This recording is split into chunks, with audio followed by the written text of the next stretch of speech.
దేశంలోని ఎన్డీఏ కూటమికి చెందిన ముఖ్యమంత్రులు ఉప ముఖ్యమంత్రులతో ప్రధాని మోదీ ఢిల్లీలో సమావేశాన్ని నిర్వహించారు.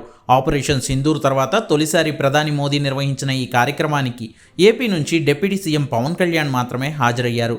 కుప్పంలో నూతన గృహప్రవేశ కార్యక్రమం ఉండడంతో సీఎం చంద్రబాబు ముఖ్యమంత్రుల సమావేశానికి హాజరు కాలేకపోయారు. నిన్ననే ఢిల్లీలో ప్రధాని మోదీని కలిసి మాట్లాడారు చంద్రబాబు. ఏపీ తరపున హాజరైన పవన్ కళ్యాణ్ ప్రధాని మోదీకి స్వాగతం పలుకుతూ గులాబీ పువ్వు ఇవ్వగా మోదీ నవ్వుతూ పవన్కు షేక్ హ్యాండ్ ఇచ్చారు. అనంతరం మోదీ నిర్వహించిన మన్ కీ బాత్ కార్యక్రమంలో ప్రధాని మోదీ సీఎంలు, డిప్యూటీ సీఎంలతో కలిసి పాల్గొన్నారు. ఆ తర్వాత జరిగిన భేటీలో ఆపరేషన్ సింధూర్లో సైనిక సాహసాలపై అభినందనలు చెబుతూ సీఎంలు, డిప్యూటీ సీఎంలు ఓ తీర్మానాన్ని ప్రతిపాదించి అంగీకరించారు. దేశంలో కులగణన లెక్కలు చేపట్టడం పైన కూడా అభినందన తీర్మానాన్ని పెట్టారు.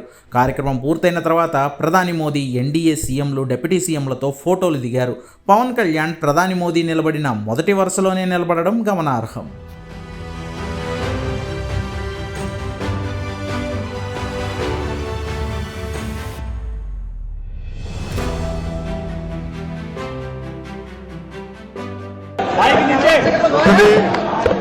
ఆపరేషన్ సింధూర్ సక్సెస్ గురించి సంపూర్ణంగా మద్దతు పలుకుతూ ఒకటి ఆ రెజల్యూషన్, రెండు కుల గణాంకాల మీద, క్యాస్ట్ ఎలిమినేషన్ మీద, దాని మీద కూడా ఎన్డీఏ కోసం మేమందరం మద్దతు పలుకుతాం.